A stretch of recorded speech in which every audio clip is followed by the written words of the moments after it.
नमस्कार, स्वागत है आपका वी टाइम न्यूज पर और आपके साथ मैं हूं पहली चौहान। बढ़ते हैं खबरों की ओर। जंगीपुर पुलिस जिले के पुलिस अधीक्षक आनंद रॉय महाशय ने शारदीय नवरात्रि की शुभकामनाएं देते हुए पूरे शहर के लिए दिशा निर्देश जारी किए हैं। यह दिशा निर्देश यह सुनिश्चित करने के लिए है कि जनता के आवागमन में कोई कठिनाई न हो। বাইক ঢুকতে পারবে না, সেফ ড্রাইভ সেফ লাইফের বিষয় সেটা আমাদের 30টা পিএবি আছে। ওখানে আপনারা লক্ষ্য করবেন যে আমাদের স্ট্যান্ডার্ডাইজড ফরম্যাট আছে।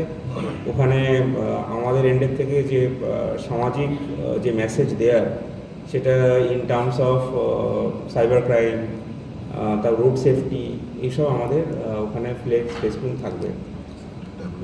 হ্যাঁ, ট্যাবলেও একটা বেরোবে, যেটা আপনারা রাস্তায় দেখতে পাবেন। প্লাস আমাদের যেখানে যেখানে ভেহিকেল রেস্ট্রিকশন আছে, যেরকম আপনার গাইড ম্যাপ দেখলেন একটু আগে, সেই অনুযায়ী থাকবে। তো বাইক কেউ অনেক দুর্বিনীতভাবে যারা চালায়, মানে অনেক সময় যারা আছে ইয়াংস্টার্স অনেক ফাস্ট বাইক চালায়, সেটা টাউনের মধ্যে চালাতে পারবে না।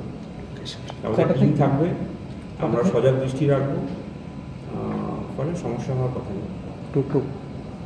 আর টোটোর রেস্ট্রিকশান থাকছে। টোটো বা অটো বা বাইক বা বড় ভেহিকেল, এটা ফেজ ওয়াইজ রেস্ট্রিকশান আছে। রঘুনাথগঞ্জে আছে, ধুলিয়ানেও আছে। কটা থেকে কটা ভিতরে চলাচল বন্ধ করা আছে? এটা টাইমিংয়ে ভিড় এবং পুজোর যে ভিড়, সেই অনুযায়ী টাইমিং চেঞ্জ হবে। ওটা ডাইনামিক আছে, ফিক্স নেই।